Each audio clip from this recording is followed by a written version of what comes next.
chers téléspectateurs de la chaîne YouTube Mbouta Chimini officielle, nous vous croyons très nombreux sur ce plateau.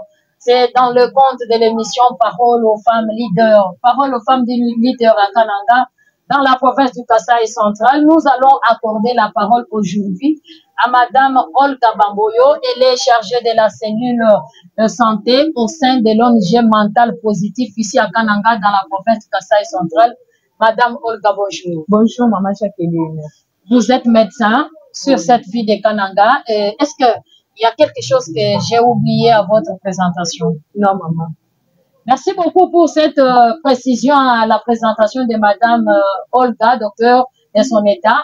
Madame, vous êtes au sein de la structure mentale positive. Est-ce que nous pouvons connaître à quand cette structure a été créée et c'était quoi la raison qui vous a poussé à créer cette structure au sein de la ville de Kananga dans la province du Kasaï central?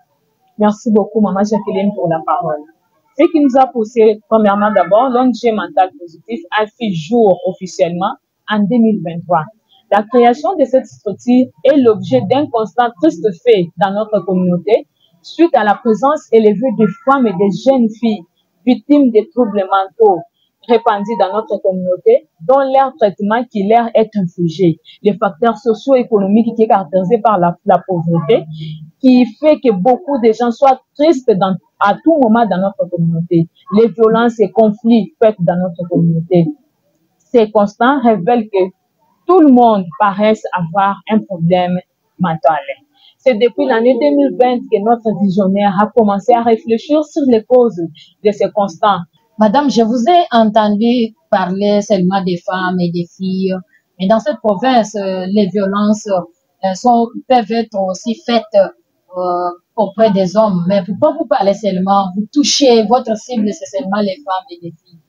Vous-même, vous connaissez bien dans notre province. Souvent, les gens qui sont victimes, ce sont plus des femmes et les jeunes filles, pas les hommes. C'est rare de trouver un homme qui a été violé. Mais souvent, c'est toujours les femmes et les jeunes filles. C'est pourquoi je préfère plus parler des femmes et des jeunes filles. Et dans votre parler, je vous ai entendu aussi dire, vous parlez du visionnaire. Quel est votre visionnaire? Parce que vous avez dit, c'est votre visionnaire qui a pensé, bon, c'est qui là? Notre visionnaire, c'est Madame Bertine Boulanga. Là où elle est, je la salue, la bienheureuse Madame. Vous êtes vraiment honorée au sein de notre structure mentale positive. Bonjour Madame, de là où vous êtes. Merci beaucoup. Madame Berthe a reçu quand même vos salutations. Et quelle est la mission principale de cette structure? La mission principale de notre structure est de promouvoir la santé mentale et d'aider tout le monde à développer la résilience et le bien-être mental. Dans votre structure, vous avez déjà, vous êtes en train de travailler, vous êtes en train d'œuvrer.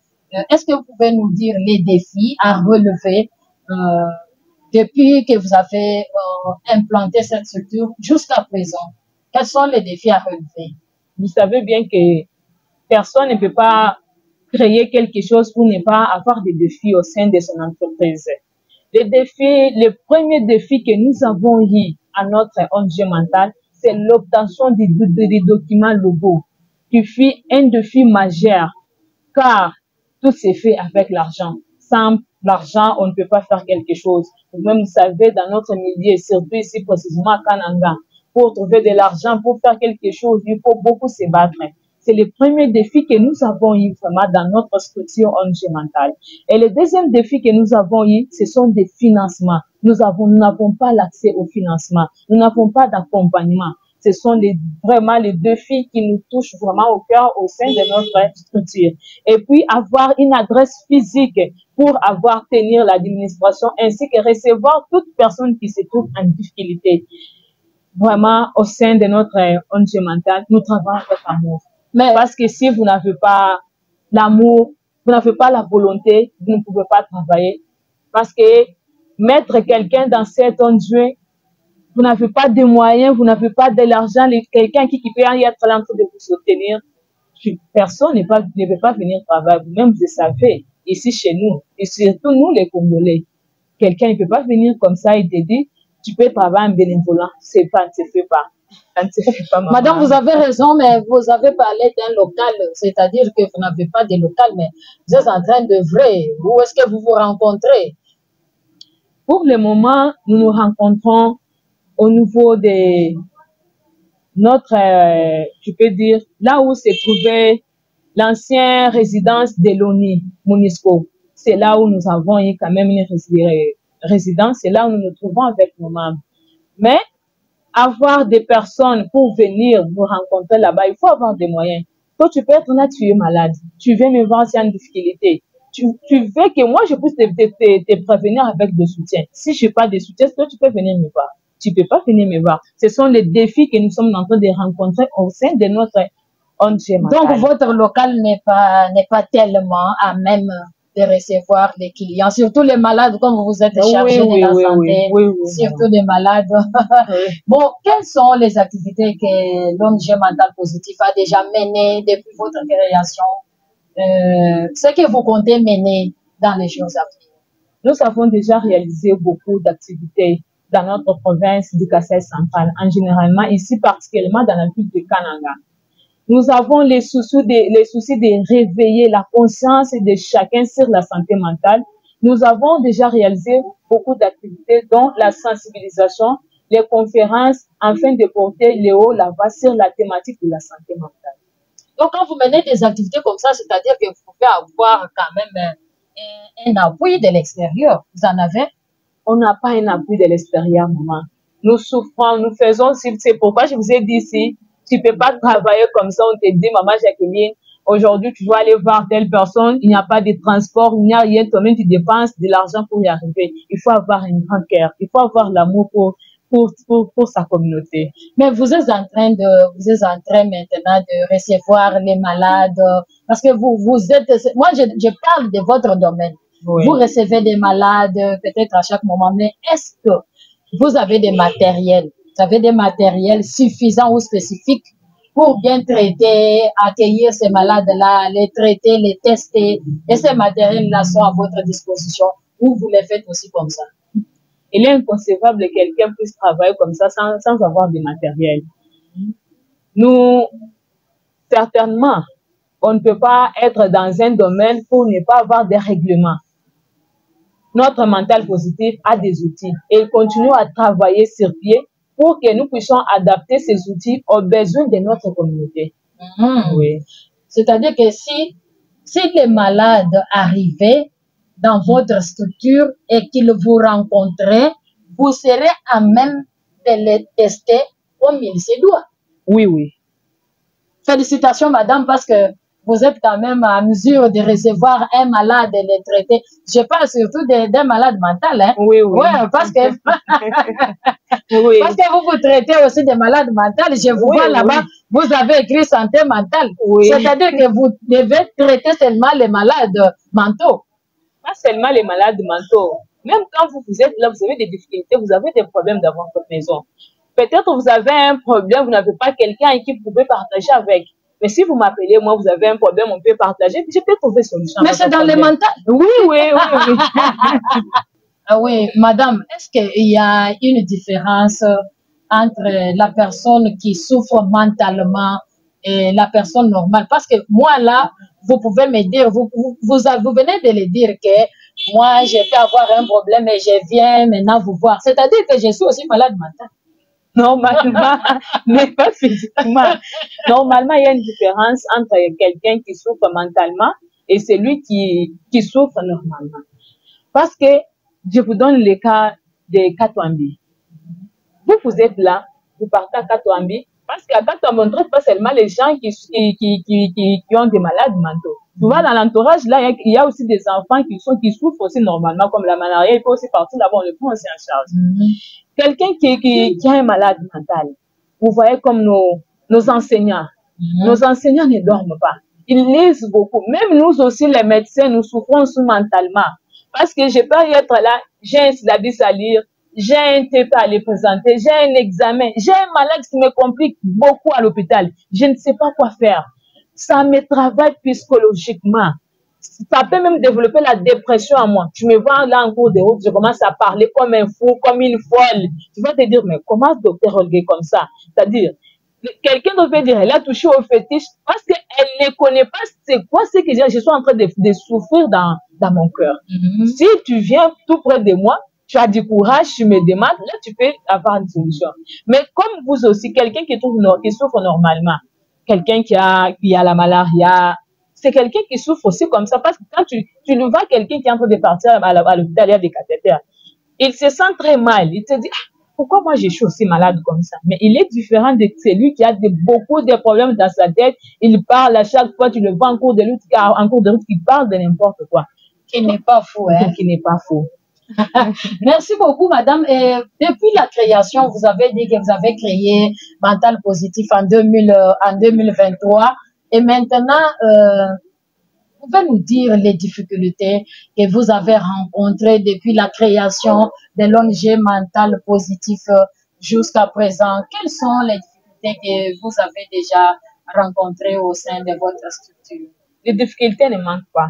Une grande difficulté que nous avons au sein de notre ONG Mental, ce sont des financements. Les domaines de financement, car les domaines de la santé mentale demandent beaucoup de soutien. Si vous n'avez pas de soutien, vous ne pouvez pas évoluer. C'est ça un peu l'unique difficulté que nous avons au sein de notre ONG Mental, de financement. Et comme vous êtes en difficulté de financement comme ça, est-ce que vous pouvez œuvrer dans votre province ou votre structure est-elle seulement dans la province de centrale ou elle existe aussi partout ailleurs dans notre province? Le vouloir, nous en avons, de créer cette structure dans notre province.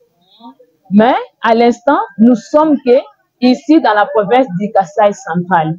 Mais nous sommes en train de chercher des moyens pour que nous puissions élargir notre structure. Est-ce que vous avez déjà mené des plaidoyers pour avoir ce soutien-là? Parce que vous êtes dans une difficulté, surtout une difficulté financière. Mais à partir de ces difficultés-là, est-ce que vous avez déjà pensé mener des plaidoyers pour que toute personne de bonne volonté puisse vous venir en aide?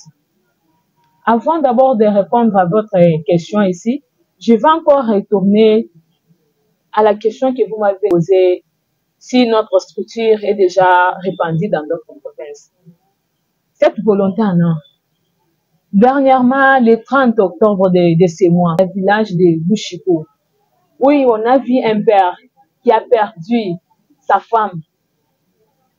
Il a vu qu'il n'y avait pas de moyens pour pouvoir prendre en charge ses enfants parce que sa femme n'est plus. C'est-à-dire que c'est papa là pour lui. C'est la femme qui le prenait en charge, c'est la femme qui faisait tout pour lui. Le papa s'est décidé de mettre fin à ce jour de ses enfants et lui-même aussi. Vous voyez les gens, ce sont des cas, les preuves palpables que chaque personne a besoin de l'aide, surtout auprès de nous. Surtout après une dure épreuve comme le deuil. Perdre quelqu'un de très cher, c'est pas facile que quelqu'un puisse supporter cette douleur s'il n'a pas quelqu'un à ses côtés pour pouvoir nous venir en aide. C'est pourquoi nous demandons à notre population, nous demandons à notre province, les dirigeants, qui puissent connaître vraiment l'importance de notre structure. Parce que vous voyez ce qui est en train de se rencontrer. Où il y a des jeunes filles qui sont en train de s'épandre dans notre communauté. Parce qu'ils ont des difficultés au sein de leur communauté. Mais ils ne peuvent pas vous venir en aide si vous n'avez pas mené des plaidoyers auprès d'eux.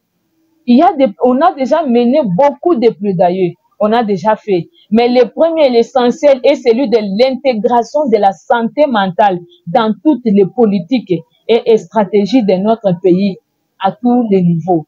Tout le monde a un droit à une bonne santé mentale. Madame, donc vous voyez que vous avez un grand travail dans cette province où on a subi, où on a vécu des violences dans toutes ces formes, lors des tristes mémoires de Kamouina Sabou. Je trouve que les gens sont restés avec des tristesses, avec des maladies, surtout des maladies mentales. Mais vous voyez que vous avez maintenant un grand travail à faire. Voilà pourquoi vous pouvez parler à votre visionnaire, si elle peut élargir des plaidoyers afin d'aider toute cette population qui a besoin d'un soutien mental. Maintenant, pour avoir un soutien mental, il faut faire l'appui appuyer votre structure qui s'occupe maintenant des malades mentaux afin de pouvoir que les gens puissent quand même survivre et avoir un peu un bon esprit parce qu'il y a certaines personnes, à partir des problèmes, ils peuvent se retrouver comme ça dans la rue comme vous venez de le dire. Mais est-ce que, bien sûr, vous avez parlé des difficultés, des défis, est-ce que vous avez des perspectives d'avenir dans votre structure? Oui. Nous voulons voir notre santé mentale intégrée dans la chaîne des soins de santé primaire. Sera une victoire pour nous. À ce titre, nous pourrons être inscrits dans les objectifs des millénaires. Ah bon? Oui. Donc, vous êtes en train de faire un plaidoyer indirect auprès du chef de l'État. Parce que c'est lui qui a parlé de la gratuité, hein, de la maternité. Donc, il veut que la santé, que toute personne soit en bonne santé. Oui. Bon, est-ce que vous avez un dernier mot à lancer à tous nos abonnés qui sont malades? Même moi, là, je comprends aujourd'hui que même moi, je suis malade. Mais est-ce que vous avez un mot à nous lancer, nous tous, et surtout nos chers abonnés qui nous suivent de partout dans le monde entier? J'aimerais un peu dire à tout le monde, nous avons un problème de santé mentale. Moi, personnellement, j'ai aussi un problème de santé mentale. Pourquoi je dis que moi, personnellement, j'ai un problème de santé mentale? Je peux être là depuis le matin, je n'ai pas eu quelque chose à manger. Ça me dérange, ça tourmente ma psychologie. Ça est en train de bouger mentalement ma psychologie. C'est-à-dire, je souffre. Nous sommes dans notre pays où les gens sont en train d'étudier, qui n'ont pas de travail. Aujourd'hui, nous trouvons des licenciés qui sont des motards. Vous trouvez qu'il y a vous trouvez les gens qui ont étudié, qui sont en train d'entrer dans les maisons des gens en train de voler. Tout ça, tu as étudié. Et tu es là qui te dis, à quoi bon d'étudier? Si j'ai étudié, j'ai pas de travail. À quoi bon d'être en vie? Si je suis là, je manque quoi manger? À quoi bon de vivre si on a des parents qui sont en train de souffrir? Nous, les enfants, parce qu'on dit le Congo de demain, c'est pour nous les enfants. Mais nous voyons nos parents en train de souffrir. On n'a même pas de moyens pour leur venir en aide. Nous sommes en train de souffrir mentalement. Mais est-ce que vous avez un peu de conseils à donner à tous ces gens, tout le monde qui est malade là, messieurs, mesdames? Là, je comprends que nous tous nous sommes malades, mais est-ce que vous avez des conseils à nous donner pour cette occasion qui vous est offerte sur le plateau de Mbutachimini officiel? Merci beaucoup, Maman Jacqueline. Le conseil que je peux donner à nos abonnés, à nous, que malgré les difficultés que nous sommes en train de rencontrer dans notre pays, dans notre milieu, dans notre quotidien, dans notre communauté, ça ne peut pas nous pousser à ôter la vie des autres, comme notre papa qui a ôté la vie de ses enfants parce que sa femme est décédée. On ne peut pas faire ça. Nous devons nous réveiller, nous devons nous... Tout le monde souffre, même ceux qui sont à l'étranger souffrent. Il n'y a personne qui fait. Même notre pays, notre président, il souffre parce que nous pensons que quand il a l'argent, il est à l'aise, il dort calmement. Il souffre parce que nous, là... Il souffre mentalement. Oui, ils sont en train de souffrir mentalement parce que nous sommes... Il voit ses enfants, parce qu'il est comme notre père. Ses enfants en train de souffrir, il ne peut pas dormir tranquillement. Il n'est pas à l'aise. C'est pourquoi nous demandons, nous devons toujours, nous sommes là pour nous aider. Si tu vois, tu es à côté de toi, tu as quelqu'un qui a un problème, qui veut se ôter lui-même la vie, il ne faut pas lui laisser faire ça. Donc on vient de vous voir. Donc on vient de vous voir. Oui. On vient de vous voir chez Mental Positif. Oui, Mental Positif est là pour tous ces mondes-là. Pour aider les gens. Si nous avons nos jeunes filles à la maison, surtout nos mamans, il faut savoir comment éduquer nos enfants. Les paroles que nous sommes en train de faire sortir dans nos bouches, ça blesse nos enfants. Ça blesse nos enfants, surtout les jeunes filles. Quand tu penses qu'on m'a dit telle histoire, il faut s'épandre. S'épandre, c'est pas une raison, c'est pas une solution. Nous avons des gens qui sont là pour nous aider. Si tu vois que dans ta famille, il n'y a personne pour t'aider, nous sommes là, nous allons vous aider. Pour vos problèmes, pour vos difficultés, nous sommes là. Merci beaucoup. Nous comprenons que Mental Positif est là en train d'attendre tous les malades à bras ouverts, tous les malades, je parle de toute personne ayant des problèmes mentaux. Dans la cellule de santé, il y a Madame Olga, elle est médecin de son état. Elle a été reçue sur ce plateau de Mbutachimini officiel à l'occasion de l'émission Parole aux femmes leaders et les femmes leaders de la province du Kasaï central. Voilà pourquoi nous avons fait le choix sur elle. Madame, nous vous disons merci d'avoir répondu à nos préoccupations. Merci beaucoup, Maman Jacqueline. Merci. Très chers téléspectateurs, nous voici à l'oméga de cette émission. Nous allons vous retrouver dans d'autres aventures sur la même chaîne appelée Boutachimine officielle. Nous, c'est Boupolé Kabeya Jacqueline. Merci et à la prochaine occasion.